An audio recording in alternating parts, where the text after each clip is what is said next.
শীতকাল আসলেই মোটামুটি আমাদের সকলেরই স্যুপ খেতে কিন্তু দারুণ লাগে।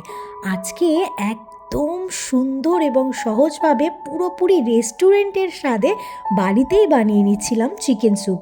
চিকেন স্যুপ বানাতে একদম হচপচ হজবরলা কিচ্ছু লাগবে না, শুধুমাত্র বাড়িতে যা সবজি থাকে, শীতের যে সবজিগুলো থাকে সেটা আর একটু চিকেন থাকলেই চটপট তোমরা এই ধরনের সুস্বাদু স্যুপ বানিয়ে নিতেই পারবে।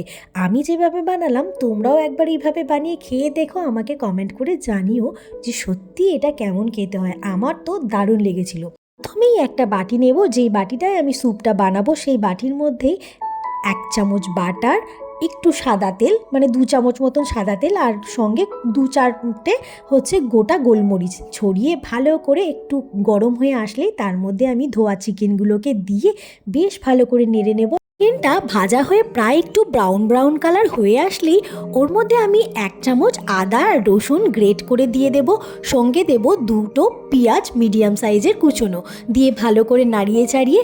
আর তোমরা দেখতে পাচ্ছ আমি যে সবজিগুলো দিয়েছি একদম ঘরোয়া সবজি, যেগুলো বিনস, গাজর আর সুইট কর্ন। তোমার কাছে যা যা থাকবে তুমি তাই দিয়েই করো। সবজিগুলো মোটামুটি আমি নেড়ে ছেড়ে জল দিয়ে 10 মিনিটের মতন সেদ্ধ হতে দিয়েছিলাম। তারপর চিকেনগুলোকে তুলে শ্রেড করে আবার ওর মধ্যে দিয়ে কর্নফ্লাওয়ার গুলে ওর মধ্যে দিয়ে আস্তে আস্তে হালকা হাতে নেড়ে নিয়েছিলাম। দেখো কি সুন্দর ঘনত্ব হয়ে গেছিলো। সঙ্গে ডিমটাও আমি ফেটিয়ে দিয়ে সঙ্গে সঙ্গে নাড়তে শুরু করেছিলাম। একটা ভালো টেক্সচার এসেছে, দেখো দেখতেও ভালো হয়েছে। পরিমাণ মতো নুন আর একটুখানি গোলমরিচের থেতো করে গুঁড়ো উপর দিয়ে ছড়িয়ে দিয়েছিলাম। দেখো কি সুন্দর দেখতে লাগছে। ব্যাস, তারপর রেডি। উপর থেকে একটু লেবুর রস ছড়িয়ে দিলেই গরম গরম